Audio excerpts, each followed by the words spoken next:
পূৰ্ববংগীয় মূলৰ মুছলমানেৰে ঠাহ খাইছিলে বা পাকিস্তানী পৰৱৰ্তীকালত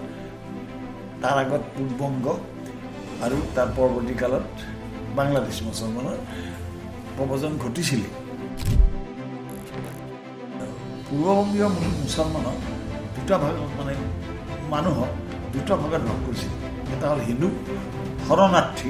তেওঁলোকৰ নাম আছিল শৰণাৰ্থী, আৰু মুছলমানটো আছিলে ইনফিল্ট্ৰেটৰ্ছ, অনুপ্ৰৱেশকাৰী। পৰৱৰ্তীকালত পাকিস্তান যেতিয়া হ'ল তেতিয়াও আহিলে প্ৰব্ৰজনকাৰী। সেই প্ৰব্ৰজনকাৰীবিলাকৰ ক্ষেত্ৰত অনুপ্ৰৱেশৰ ব্যৱস্থা হ'ল। গতিকে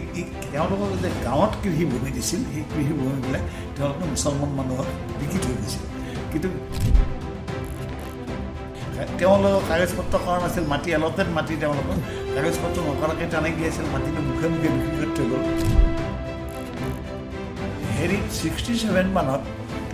ব্ৰহ্মপুত্ৰ উপত্যকাৰ যিখিনি আপাৰ কাষ্ট অসমীয়া, সম্ভ্ৰান্ত অসমীয়া বা অভিজাত অসমীয়া, আমাৰ অভিজাত অসমীয়া মানুহখিনিয়ে মূলতঃ কংগ্ৰেছ বিৰোধী দলত ভোট দিছিল। মানুহবিলাকক ঝাৰখণ্ডৰ পৰা যিবোৰ লেবাৰ আনিছিলে, শ্ৰমিক আনিছিল, তেওঁলোকক শাস্তি দিও আনিছিল নহয়, ধৰি ধৰি আনিছিল, চাবুক মাৰি আনিছিল, এইবোৰ ফটো ওলাইছিল।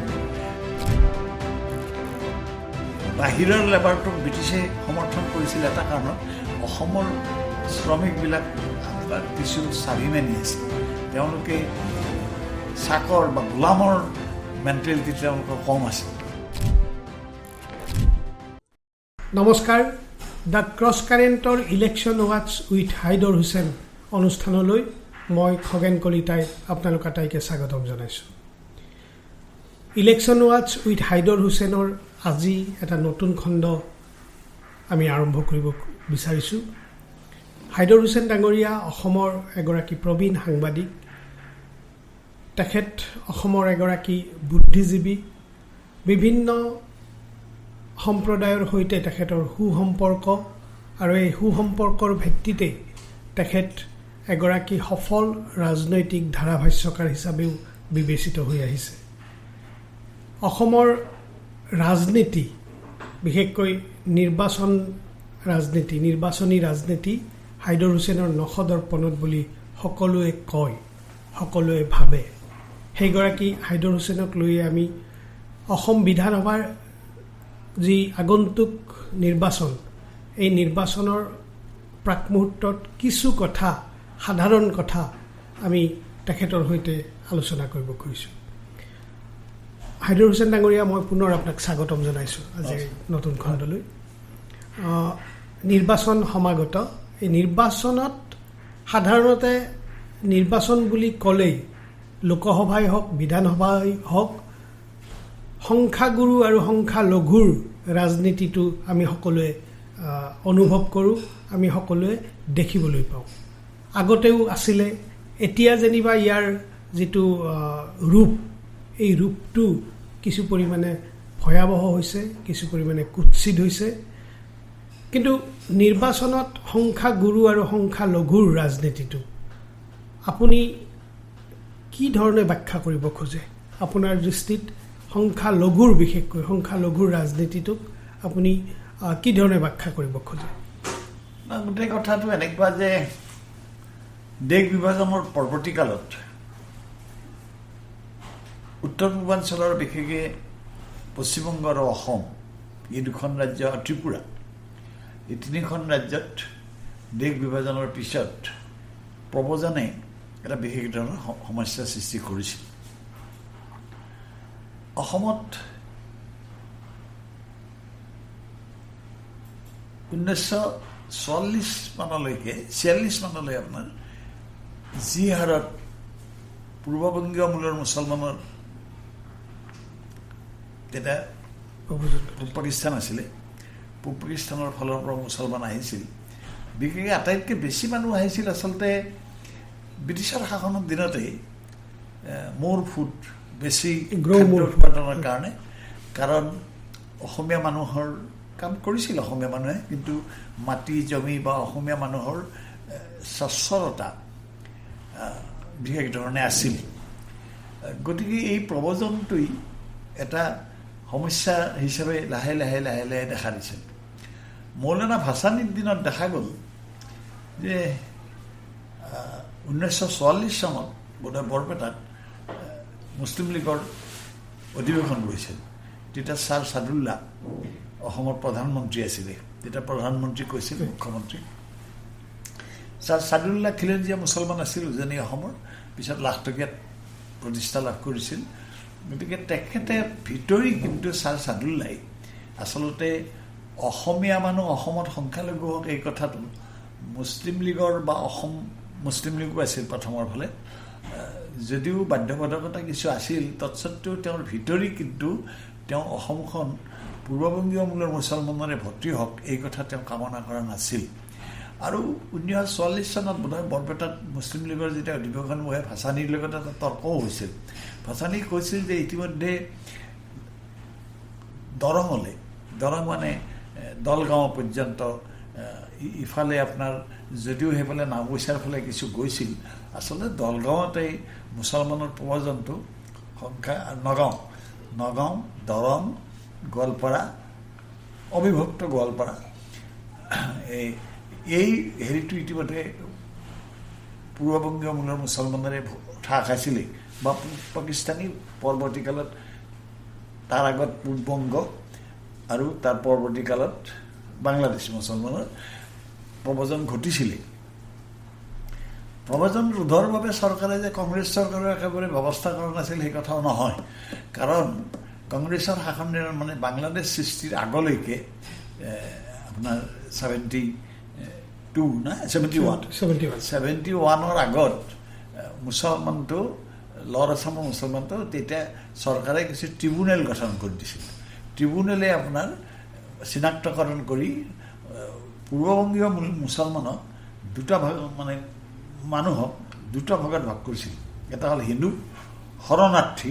তেওঁলোকৰ নাম আছিল শৰণাৰ্থী, আৰু মুছলমানটো আছিলে ইনফিল্ট্ৰেটৰ্ছ অনুপ্ৰৱেশকাৰী ট্ৰিবিউনেলে চিনাক্ত কৰি তেওঁলোকক বহিষ্কাৰৰ ব্যৱস্থা কৰিছিল।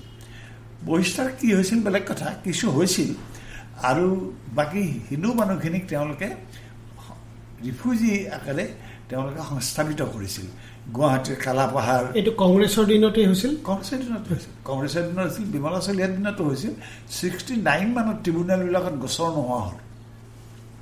গোচৰ যেতিয়া নোহোৱা হ'ল, দেখিলে যে বিদেশীটো আপোনাৰ বহুত ব্যাপক হাৰত বিতাড়িত কৰা মুস্কিল কৰা নাই, গতিকে বৰ বেছি ফলপ্ৰসূ নহ'ল। বৰং যিখিনি মানুহ আহিছে তেওঁলোক ইতিমধ্যে স্কুল অসমীয়া পাতিছে তেওঁলোকে মুছলিম মানুহখিনি, গতিকে তেওঁলোকে এছিমিলিটো হৈছে, আৰু বেছিখিনি মানুহ কিন্তু আচলতে অবিভক্ত ভাৰতৰ মানুহ বুলি ভাবৰ অৱকাশ আছে। কাৰণ বেছিখিনি মানুহ আহিছিলে 1940 মানৰ আগত। পৰৱৰ্তীকালত এই স্বাধীনতাৰ পৰৱৰ্তীকালত তাৰমানে 48ৰ আগত 47ৰ আগত এজন ৰাজস্থানৰ মানুহ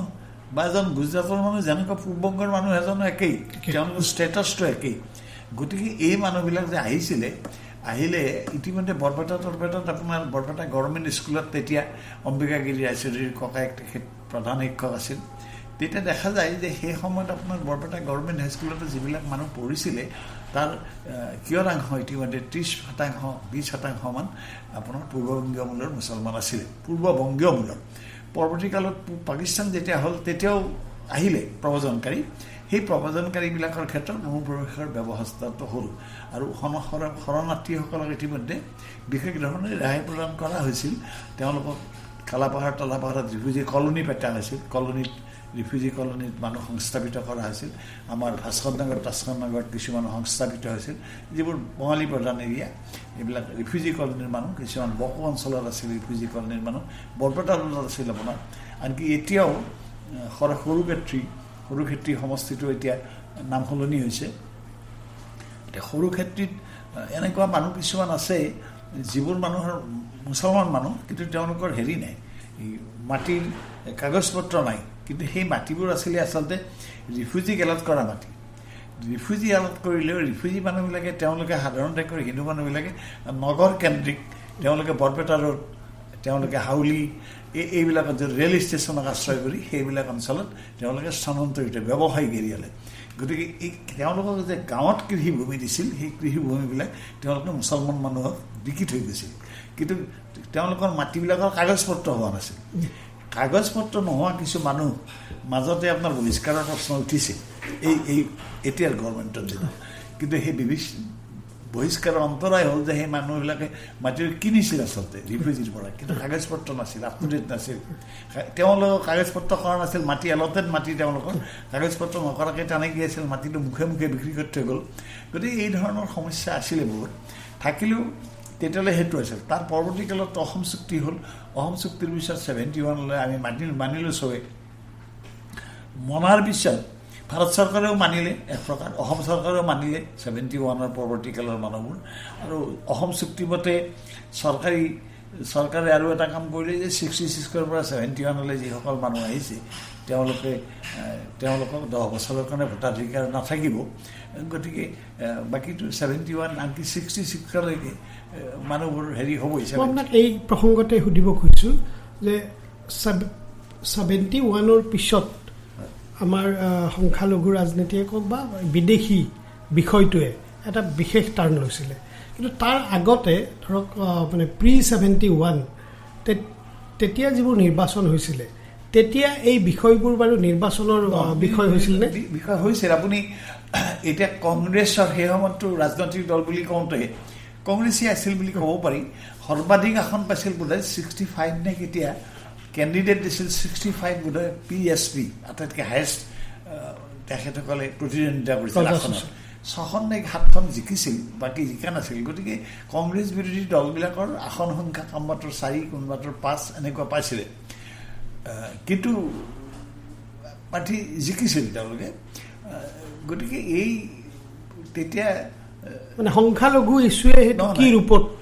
নিৰ্বাচন হ'ল তেতিয়া নহয় তেতিয়া আপোনাৰ এই প্ৰৱজন ঘটাৰ পিছতো কংগ্ৰেছৰ আপুনি ডকুমেণ্টবিলাক চালে দেখিব যে সেই সময়ত দেৱেশ্বৰ শৰ্মাহঁতৰ সময়ত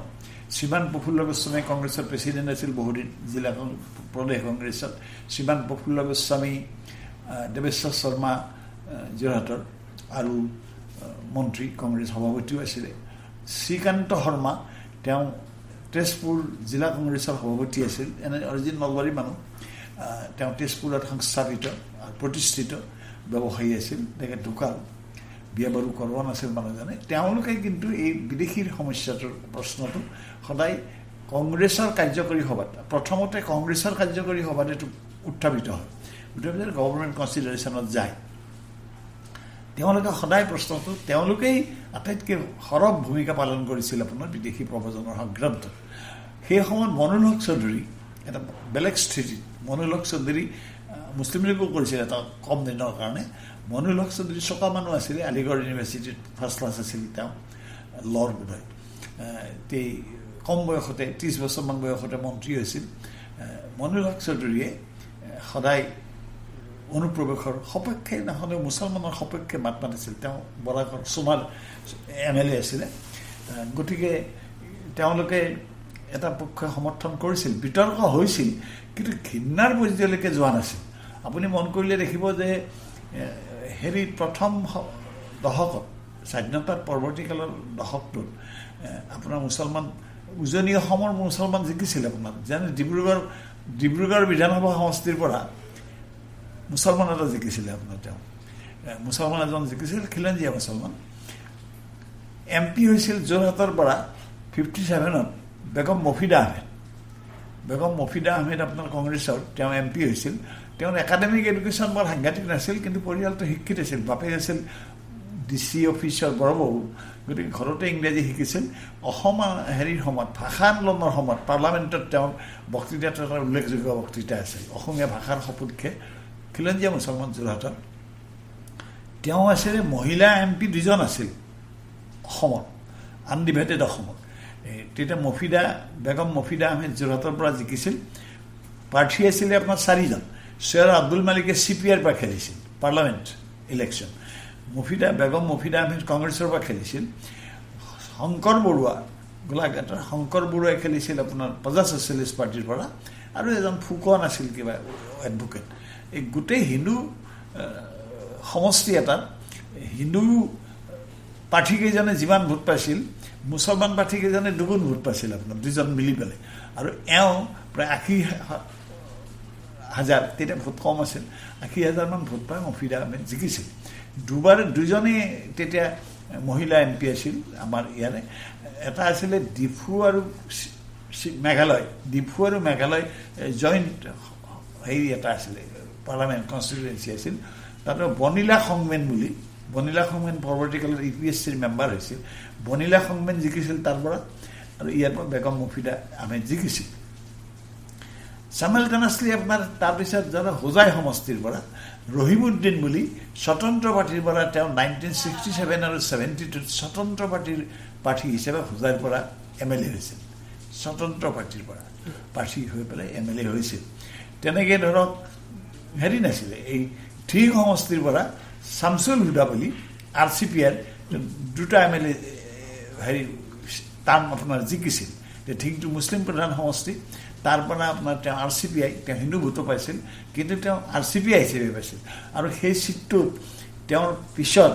বানেশ্বৰ শইকীয়া এবাৰ জিকিছিল, বানেশ্বৰ শইকীয়া RCPৰ পৰা জিকিছিল। মুছলমান হিন্দু দুইটাই ভোট দিছিলে। গতিকে সেই সময়ত আপোনাৰ হিন্দু মুছলমানৰ ডিভিজনটো খুব কম আছিল। আৰু হেৰিত 67 মানত ব্ৰহ্মপুত্ৰ উপত্যকাৰ যিখিনি আপাৰ কাষ্ট অসমীয়া, সম্ভ্ৰান্ত অসমীয়া বা অভিজাত অসমীয়া, আমাৰ অভিজাত অসমীয়া মানুহখিনিয়ে মূলতঃ কংগ্ৰেছ বিৰোধী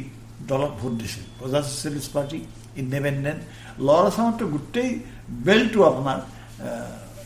হেৰিক ভোট দিছিলে। যেনে নগাঁৱত ধৰক ফণী বৰাহঁত, আপোনাৰ এই গোটেইবোৰ কেহুৰাম হাজৰিকা, এইবোৰ মানুহ তেওঁ CPI আছিলে, ফণী বৰা CPI আছিল। গতিকে এই মানুহবোৰ দেখিছোঁ যে হেৰি পায় জিকে, এই অপজিশ্যনৰ পৰা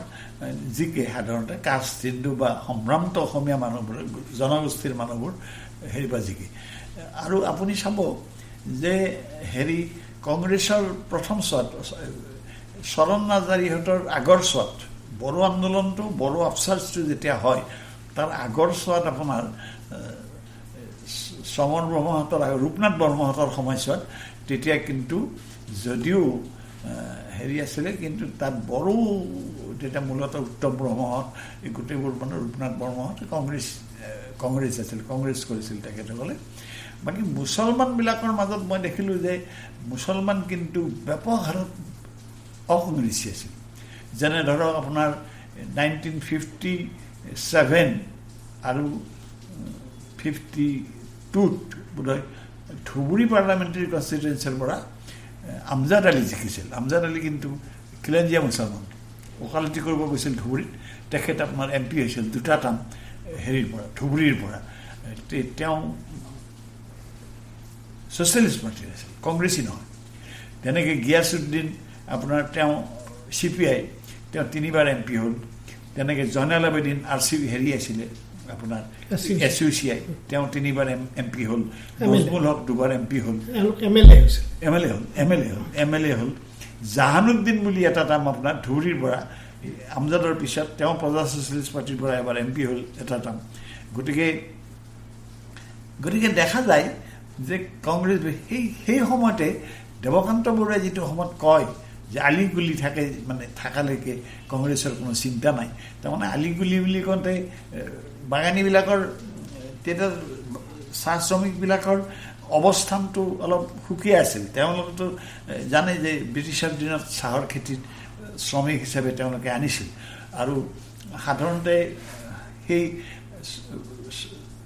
মানুহবিলাকক ঝাৰখণ্ডৰ পৰা যিবোৰ লেবাৰ আনিছিলে, শ্ৰমিক আনিছিল, তেওঁলোকক শাস্তি দিও আনিছিল নহয়, ধৰি আনিছিল, চাবুক মাৰি আনিছিল। এইবোৰ ফটো চটো ওলাইছে, বহুত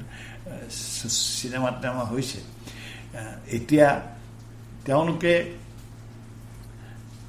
বাহিৰৰ লেবাৰটোক ব্ৰিটিছে সমৰ্থন কৰিছিল এটা কাৰণত, অসমৰ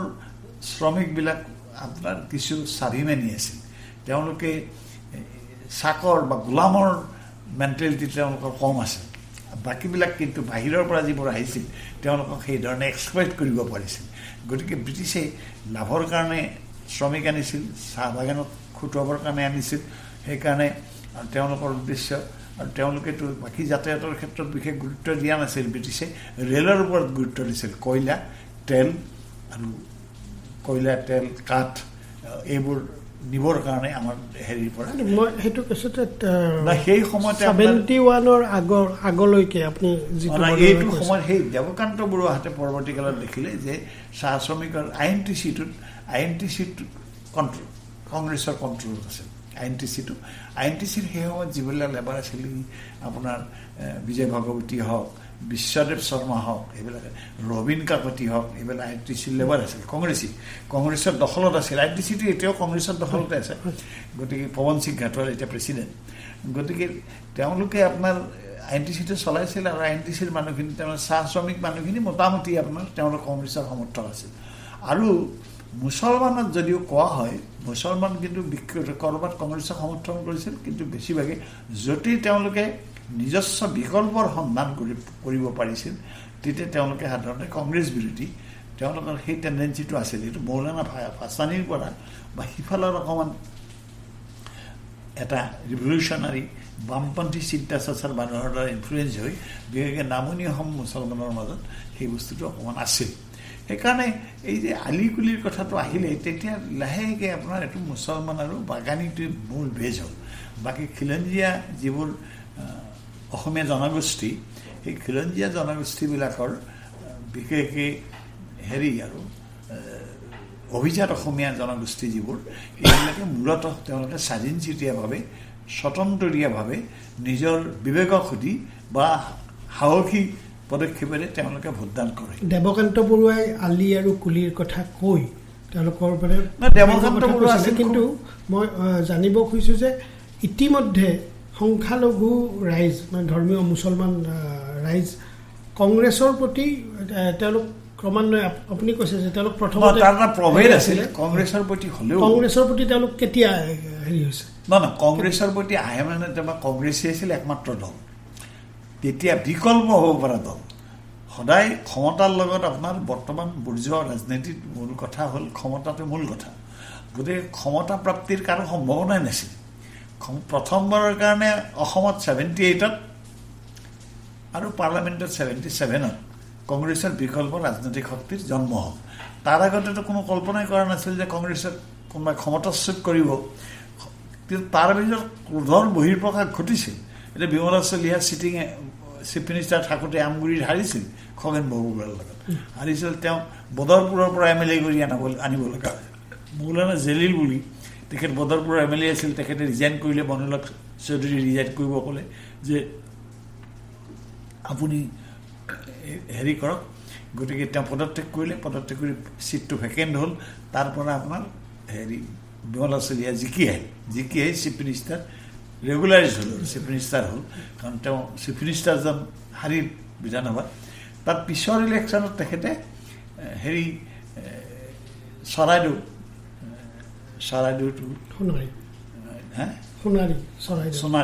সোণাৰী সমষ্টিৰ পৰা জিকিছিল বিমলা চলিহা তাৰ পিছৰ বাৰ আকৌ আমগুৰিলৈ আহিল সেইটো বেলেগ কথা কিন্তু মই ক'ব গৈছোঁ কি যে তেতিয়া কিন্তু মুছলমান প্ৰাৰ্থীক মুছলমানে কংগ্ৰেছ কৰিছিল কিন্তু মুছলমান কৰা নাছিল আপুনি মন কৰিলে দেখিব যে মুছলমানৰ লিডাৰ আছিল দেৱকান্ত বৰুৱা মুছলমানৰ লেবাৰ আছিল আপোনাৰ লিডাৰ আছিল এইজনে ধৰক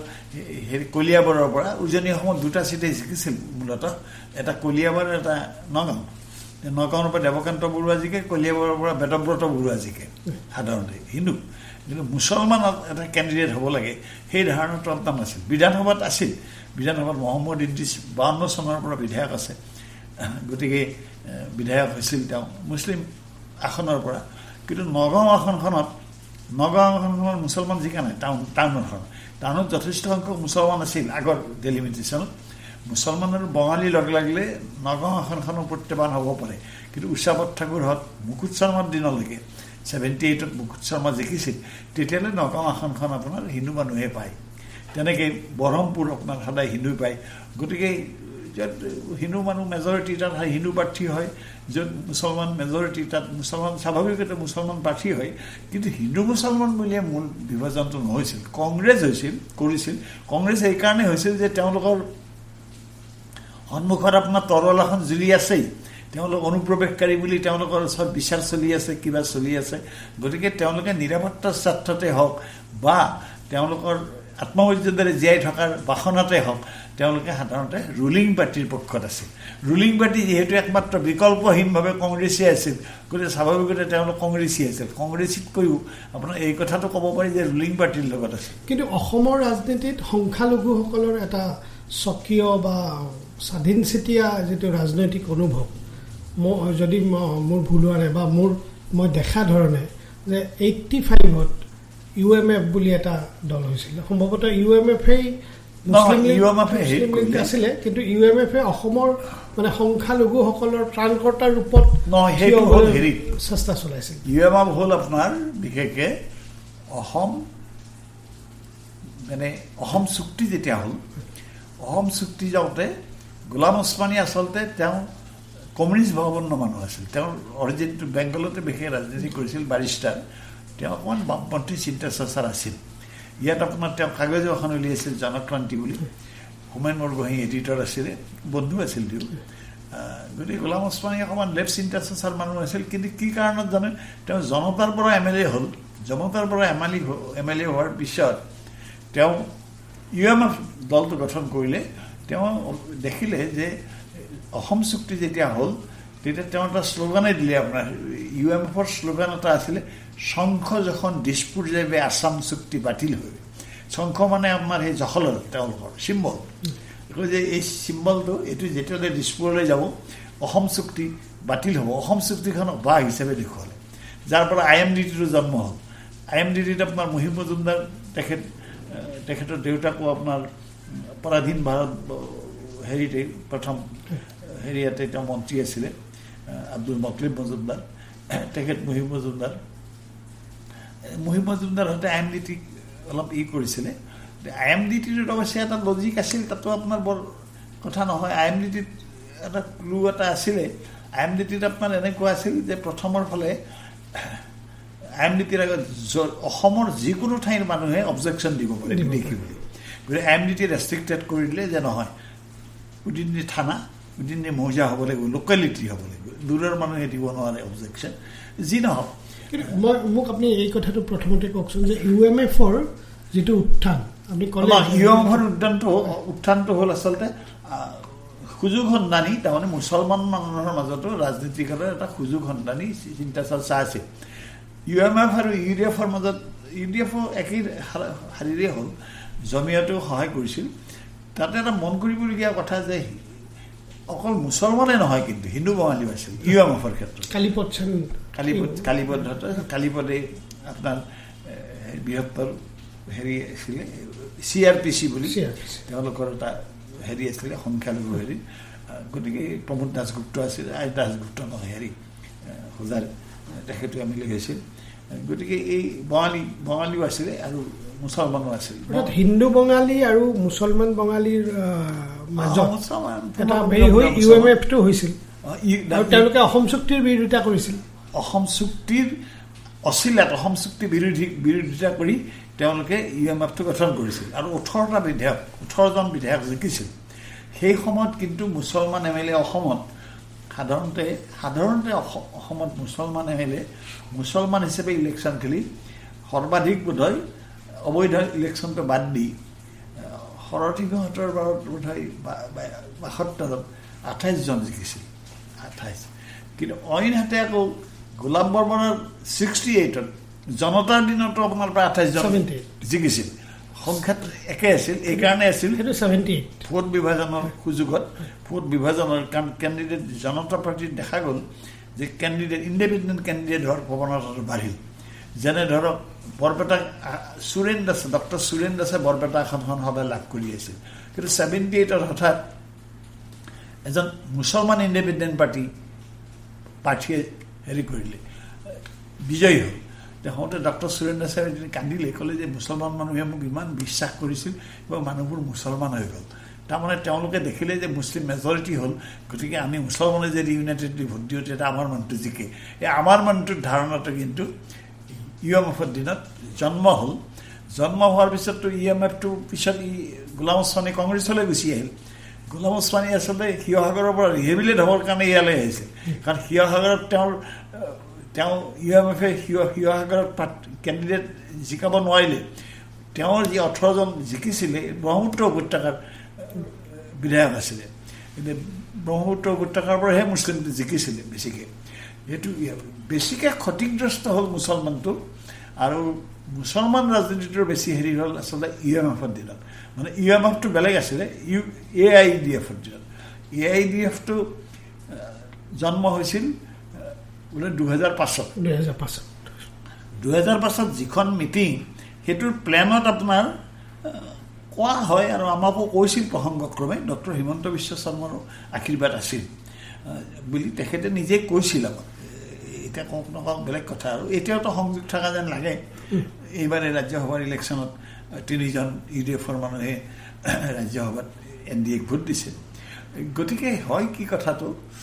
সেইবাৰ মিটিংখন যেতিয়া হ'ল, মিটিংখনত ময়ো ইনভাইটেড হৈছিলোঁ। তেতিয়া মই প্ৰতিদিনৰ এডিটৰ। 2জন মানুহক আমাক মাতিছিলে। হাফিজ ৰছিদ চৌধুৰীহঁতটো আছিলেই,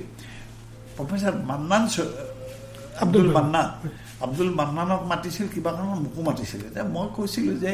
অসমত মুছলমানৰ সমস্যা সমাধান কৰিবলৈ হ'লে যিখিনি সংখ্যাগৰিষ্ঠ সম্প্ৰদায়ৰ বৌদ্ধিক চিন্তা চৰ্চা কৰা প্ৰগতিশীল ব্যক্তি, সেইসকলক বিশ্বাসত লৈ সংখ্যালঘু প্ৰগতিশীল যিসকল মানুহ, সেইসকলে উমৈহতীয়াভাৱে যদি সমস্যা সমাধানৰ কাৰণে ব্ৰতী হয়, তেতিয়াহ'লে কিবা হ'ব পাৰে। কিন্তু মুছলমান দল এটা কৰিলে মুছলমানৰো কল্যাণ নহ'ব, হিন্দুৰো কল্যাণ নহ'ব, সামগ্ৰিকভাৱে অসমীয়া ক্ষতিগ্ৰস্ত হ'ব। কোনেও কথাটো গ্ৰাহ্য নকৰিলে তেতিয়া বুজি পালোঁ যে এইটো মুছলমান ৰাজনীতিৰে ক্ষমতাৰ হেৰি কৰাৰ, সেইটোক এক্সপ্লইট কৰি, সেইটোক বাৰ্গেইন পইণ্ট হিচাপে লৈ ক্ষমতা যাতে বেলেঞ্চিং ফ'ৰ্চ এটালৈ ৰূপান্তৰিত কৰিব পাৰি, সেই মুছলমানৰ কল্যাণৰ কাৰণে দল গঠিত হোৱা নাছিল। সেই দৃষ্টিভংগীৰে আচলতে AIDFটো হেৰি কৰিছিল। আৰু ADFৰ এটা লক্ষণ, জন্মলগ্নৰ পৰা ADFৰ এনেকুৱা ৰাজ্যসভা ইলেকশ্যন চলা নাই যিটোত ADFৰ বিধায়ক বিক্ৰী হোৱা নাই। এইবাৰো হৈছে, মানে বিক্ৰী আৰু প্ৰকাৰান্তৰে বিক্ৰী, হয়তো পইচা নহয়, কিবা অন্য সুযোগ। এতিয়া হেৰি কৈছে আপোনাৰ, এই বৰভূঞা বোলাতে কৈছে যে মোক 1.5 কোটি টকাৰ কাম দিছে চিফ মিনিষ্টাৰে, গতিকে মই চিফ মিনিষ্টাৰৰ লগত থাকিমেই বুলি কৈছে। তাৰমানে প্ৰকাৰান্তৰে আপোনাৰ তেওঁলোক বিক্ৰী হৈছে। গতিকে দেখা যায় যে তেওঁলোকৰ উদ্দেশ্য আছিল আচলতে এটা সুনিৰ্দিষ্ট উদ্দেশ্য, তেওঁলোক ক্ষমতাত থকা, কিন্তু জাতিটো যে সামগ্ৰিকভাৱে যে গোষ্ঠীটো ক্ষতিগ্ৰস্ত হ'ল, গোষ্ঠীটো অত্যুৎসাহী হ'ল, অত্যুৎসাহী। এতিয়া আজি চব হেৰি এইকেইদিনতে মেঘালয়তে কিবা গণ্ডগোল হৈছে, কেলে যে মেঘালয়ত ফুলবাৰী অঞ্চলটোত 2টামান সমষ্টিত আপোনাৰ মুছলিম প্ৰধান সমষ্টি আছে। তাৰ অৰ্থ হ'ল যে মেঘালয়ত আপোনাৰ মুছলমানসকল সেইটো এছেম্বলিৰ কাৰণে অপেন কনষ্টিটুৱেঞ্চি, এছেম্বলিৰ কাৰণেতো শ্বিলংটো আপোনাৰ অপেন। কিন্তু সেইবুলি আপোনাৰ যেতিয়া পৰিষদীয় নিৰ্বাচন হ'ব, তেতিয়া সেইটো তাত ট্ৰাইবেল ৰিজাৰ্ভত পৰে। গতিকে বন্দুক তন্দুক লৈ তেওঁলোকে ভোট দিব খুজিছিল, গতিকে 3জন মানুহ মৰিছিল আপোনাৰ টুৰাত। গতিকে এই ধৰণৰ ঘটনাবিলাকৰ হৈছে পৰৱৰ্তী কালত অত্যুৎসাহে এইবিলাক ঘটনাৰ সৃষ্টি কৰিছে। UMF বা AIUDFৰ দৰে যিটো ধৰ্মীয় সংখ্যালঘু মানে লক্ষ্য কৰি, তেওঁলোকৰ ভোটক লক্ষ্য কৰি যিবোৰ এই ৰাজনৈতিক দল গঠন হৈছে, এইটো পৰিৱৰ্তনটো আপুনি মন কৰিব। মই সেই কথাটো মই আপোনাক ক'লোঁ যে য'ত পূৰ্ববংগীয় মূলৰ মুছলমানৰ মাজতে য'ত আপোনাৰ গিয়াছুদ্দিন বা আলাউদ্দিন চৰকাৰ বা জয়নাল আবেদিন বা নজমুল হক বা হেৰি খান, কি এইটো সৰুক্ষেত্ৰীৰ, এই মানুহবিলাক পূৰ্ববংগীয় মূলৰ মুছলমান বেছিভাগ, গিয়াছুদ্দিনক বাদ দি বা আলাউদ্দিন চৰকাৰক বাদ দি তেওঁলোক খিলঞ্জীয়া দেশী মুছলমান। গতিকে এই মানুহবিলাকে তেওঁলোকে কমিউনিষ্ট বা বামপন্থী চিন্তা চৰ্চাৰ হোৱাৰ কাৰণে তেওঁলোকে হিন্দু ভোটো সংগঠনৰ আধাৰত তেওঁলোকে হিন্দু ভোটো পাইছিল। হিন্দু মুছলমানৰ বিভাজনটো আপোনাৰ খুব তীব্ৰতৰ ৰূপ লোৱা নাছিল, কাৰণ সেই ৰাজনীতিটো মুছলমান প্ৰাৰ্থী জিকিছিল, কিন্তু মুছলমান ভিত্তিক ৰাজনৈতিক দল নাছিল। সেই দলটো আছিলে হয়তো কমিউনিষ্ট। এতিয়াতো দেখা গৈছে যে হয় হিন্দু ভিত্তিক হ'ব, নহ'লে মুছলমান ভিত্তিক। আপোনাৰ সেইটো এই ক্ষেত্ৰতে আপোনাৰ পৰামৰ্শকে সামগ্ৰিক পৰিস্থিতিটো য'ত যেনে মুছলমান সমষ্টি, মুছলমান অধ্যুষিত সমষ্টি এটাত মুছলমান প্ৰাৰ্থীহে জিকিব বা হিন্দু, এই কথাটো ৰিভাৰ্ছ হৈছে। হয়, এই বস্তুটো কেনেকৈ? এইটো দুটাৰ কাৰণে লাভ। এটা হ'ল কি আপোনাৰ এইটোক প্ৰভোগ কৰাৰ ক্ষেত্ৰত এতিয়া যিটো দেখিলে যে মুছলমানে যদি, এতিয়া মুছলমানে কৈছে, এতিয়া আমাৰ চিফ মিনিষ্টাৰে কৈছে যে 23খন আসন মুছলমান জিকিব। এবাৰ মুছলমানৰ সংখ্যা অলপ কমিছে মানে সিটৰ সংখ্যা কাৰণ ভোটৰ ডেলিমিটেশ্যনৰ সময়ত পুনৰ বিন্যাসৰ সময়ত সমষ্টিবিলাকত যে মুছলমান ভোটাৰ কিছুমানত আপোনাৰ 3 লাখ বা 2 লাখ হৈছে কিন্তু হিন্দু ভোটাৰ আপোনাৰ ক'ৰবাত দেখিব যে 1.5 লাখ হৈছে কম হৈছে গতিকে সমষ্টি বৃদ্ধি মুছলমান সমষ্টি সেইফালৰ পৰা কমিব কমাৰ চেষ্টা কৰা হৈছে গতিকে এই ক্ষেত্ৰত যেনে ধৰক এতিয়া টিহু সমষ্টিত দেখে যে মুছলিম ভোট এনেই আগত যিটো আছিলে পশ্চিম নলবাৰী আছিল তাত হয়তো 28,000-30,000 মান খিলঞ্জীয়া দেশী মুছলমান ভোটাৰ আছিল তাত এতিয়া এইফালৰ পৰা ধৰ্মপুৰৰ বৰক্ষেত্ৰীৰ পৰা বেলেগৰ পৰা ভোটাৰ নি পেলাই কিছু মুছলিম ভোটাৰ সোমাই দিলে তেনেকৈ বজালিতো আপোনাৰ মুছলিম ভোটাৰ সংখ্যা বাঢ়িল আগত আপোনাৰ পাটাচাৰকুছিত মুছলমান ভোট কম আছিল খিলঞ্জীয়া মুছলমান আছিল কিন্তু কম ভোট আছিল 10,000-15,000 মান ভোট আছিল এতিয়া শুনিছোঁ কিবা 30,000-40,000 মান ভোট হৈছে তাৰমানে 30,000-40,000 ভোটৰ তাৰ ভেলু নাই গতিকে এইটোৰ ফলশ্ৰুতিত হৈছে কি আপোনাৰ যে ইফালে হিন্দু পলিটিক্সটো এইটো হৈছে যে অসমত চৰকাৰ গঠন কৰিবলৈ হ'লে এটা কৈছে যে আমাৰ আৰু কিছু বছৰলৈকে আগন্তুক ডেলিমিটেশ্যনলৈকে আমাৰ ইয়াত এখন নিৰ্ভৰশীল হিন্দু প্ৰধান চৰকাৰ হ'বলৈ প্ৰকাৰান্তৰে শব্দৰ ইফাল সিফাল হ'ব পাৰে উদ্দেশ্যটো সেনেকুৱাই এখন চৰকাৰ হ'ব হিন্দু মানুহৰ চৰকাৰ মুছলমান মানুহৰ চৰকাৰ হোৱাৰ পৰা ৰাখিব লাগিব গতিকে হিন্দু মুছলমান এই বিভাজনটো যিমানে তীব্ৰ হ'ব মুছলমান হ'ব হিন্দু হ'ব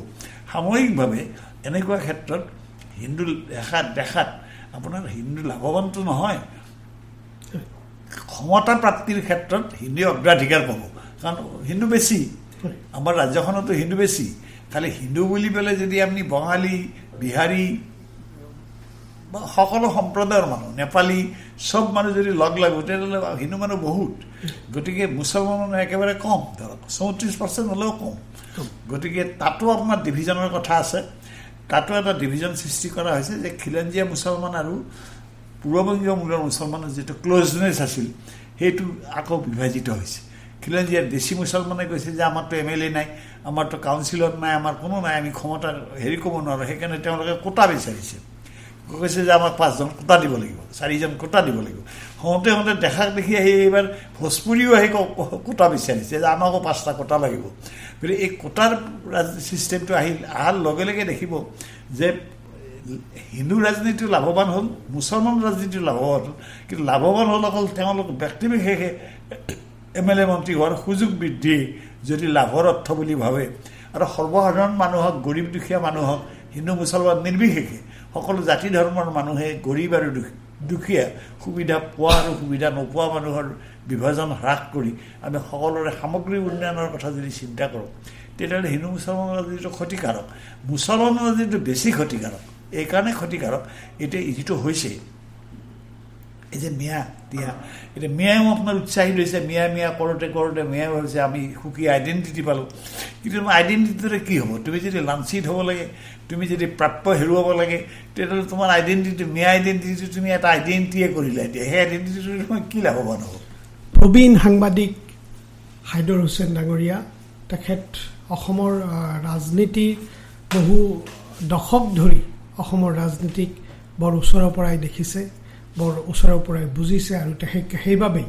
তেখেতৰ এই চাক্ষুষ বিৱৰণবোৰ অসমৰ ৰাজনীতিৰ বাবে বা আমি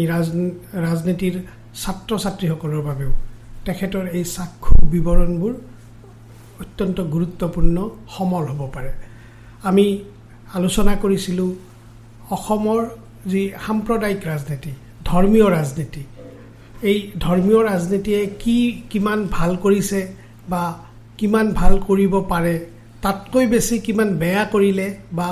আৰু বেছি কিমান বেয়া কৰিব পাৰে তেনেবোৰ কিছু ব্যাখ্যাই চাক্ষুষ অভিজ্ঞতাৰে হাইদৰ হুছেইন ডাঙৰীয়াই আমাৰ মাজত দাঙি ধৰিলে আশা কৰোঁ দৰ্শকসকল উপকৃত হ'ব আৰু